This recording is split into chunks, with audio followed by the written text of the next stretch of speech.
Bonjour Maëva. Bonjour.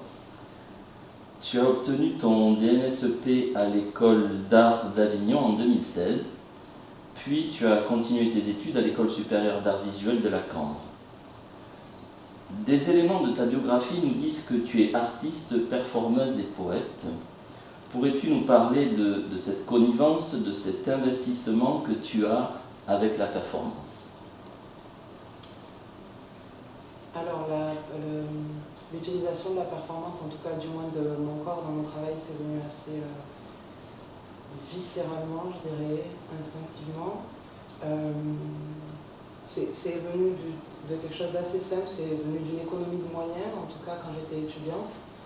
Et je marchais beaucoup, je faisais beaucoup de stock, j'écrivais beaucoup de choses dans mes carnets. Et à partir de là, je me suis rendu compte qu'en fait, c'était non pas la réalisation d'objets qui m'intéressait, mais plutôt les mouvements du corps ou comment étaient fabriqués ces objets quand je faisais des exercices scolaires, on va dire comme ça. Et en fait, ce qui m'intéressait, c'était de faire quelque chose, et le geste et le mouvement. Donc, c'est à partir de là où en fait, je me suis rendu compte que c'était mon corps, mon objet d'étude, de travail, de recherche. Voilà. Et donc ton médium de création. Ouais, mon médium de création. Ensuite, donc poésie, performance, donc écriture, c'est encore un autre axe, c'est venu d'une autre manière, un peu transversale. Et là, ça revient de manière assez lointaine à une histoire passée assez intime, qui est celle du fait que je n'ai pas parlé pendant quelques années, ça a été très compliqué. Le langage, la difficulté du dire et du langage, pour moi, est assez omniprésente. Ouais. Et du coup, en fait, j'écrivais des choses, je voulais performer, j'avais des idées d'action que j'écrivais en fait en amont, mais ces écrits-là, ils restaient dans ma machine, dans mon ordinateur. Et un jour, je me suis rendu compte que ces écrits-là amenaient des performances, mais des fois, c'était des performances qui amenaient des écrits. Et du coup, j'ai commencé à lire. Voilà, à lire ces écrits-là pendant des actes performatifs, en tout cas pendant la durée des espaces-temps de performance. Et du coup, maintenant, c'est comme ça que c'est le rapport entre le corps et le mouvement et l'action et le rapport au texte lu, dit, entendu, commence à venir en composition, ensemble, en collaboration. Alors, en résidence au Bel Ordinaire, tu développes le projet qui s'appelle Au travers des ombres, qui lui-même s'insère dans le projet Trace et qui a pour objet principal de manipulation ton premier livre d'artiste qui s'appelle Le Parasite et autres lectures de performance. Et autres lectures de performance, oui. D'accord. Plus simplement, que recherches-tu et que développes-tu dans cette résidence de recherche au Bel Ordinaire ? Alors, je vais d'abord définir le projet global dans lequel s'insère le projet Au travers des ombres pour lequel je suis en résidence ici. Le projet global Trace, c'est... j'ai commencé à me poser la question de qu'est-ce qui reste après la performance. La question de l'archivage, la question de la documentation, mais plus globalement, ce que moi, en tout cas, j'ai défini comme étant, il y a la part archivage, la part documentation et la part trace. Donc, l'archivage et la documentation, ça serait de l'ordre de la communication plutôt, donc le protocole performatif, les vidéos, les captations sonores, tout ce qui fait monstration de ce qui a pu se passer, d'une certaine manière, avec de la distance, parce que ce sont des traces, des instants vidéo, donc ce n'est pas la performance, bon. Et la trace, c'est ce que je décide de garder en tant qu'artiste de ce qui s'est passé. Donc ça peut être notamment des sensations du vécu dans le corps du performeur, donc dans mon corps, qu'est-ce qui se passe après, qu'est-ce que ça enjoint sur mon corps après coup. Et du coup, ce livre, et comment ces traces-là, une fois qu'elles sont extraites de ce qui s'est passé, de la performance, je les remanipule, je les remanie, je les recrée, je les retors, je les distors, pour pouvoir créer un nouvel élément, un nouvel objet plastique qui serait totalement autonome et indépendant de ce qui s'est passé avant. Et comment je peux les réactiver ensuite, ces traces-là, dans de nouvelles performances. Une espèce de mise en abîme comme ça. et Le Parasite et autres lectures de performance, qui est là. C'est le premier objet, c'est le premier objet qui fait état de cette recherche-là qui est Trace, qui est en fait un recueil de 8 textes que j'ai lus en performance, des textes que j'ai lus une fois, et une fois qu'ils sont lus, ils n'existent plus.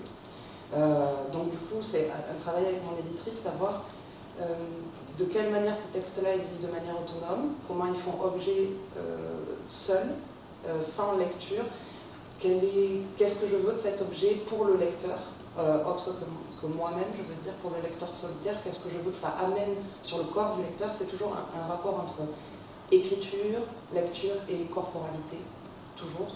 Donc c'est un livre qui se lit dans tous les sens, les textes sont imbriqués de telle manière qu'on est obligé de tourner le livre pour pouvoir suivre la lecture.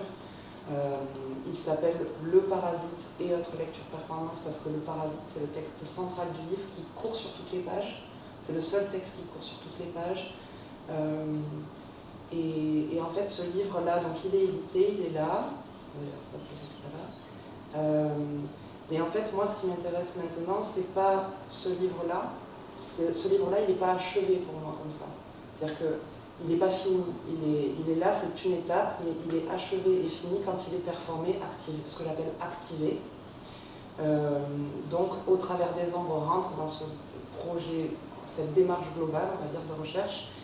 Et Au travers des ombres va questionner justement une seconde forme d'activation de ce livre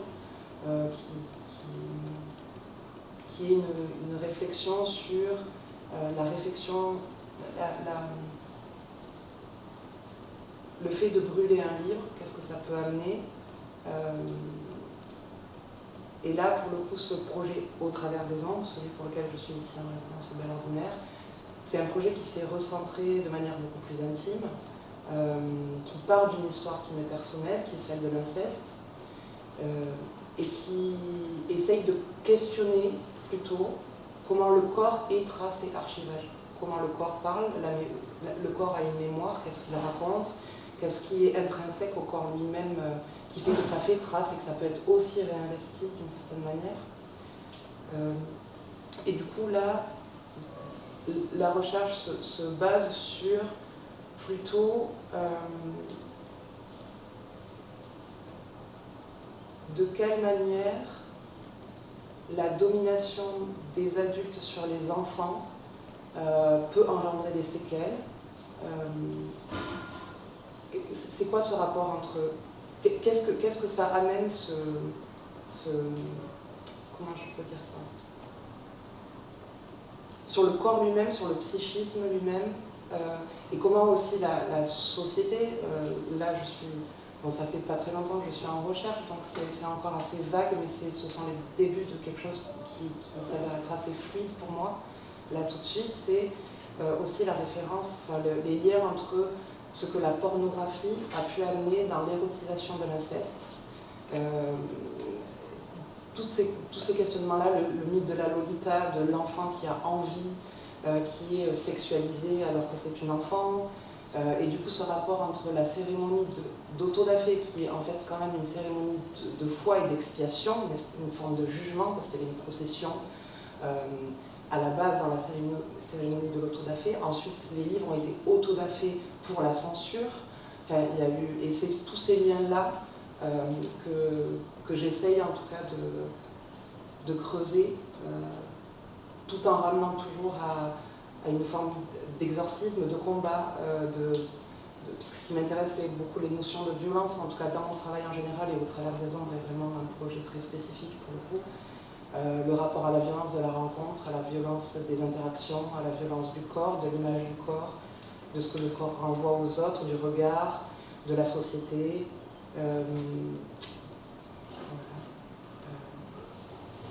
Merci beaucoup. Merci.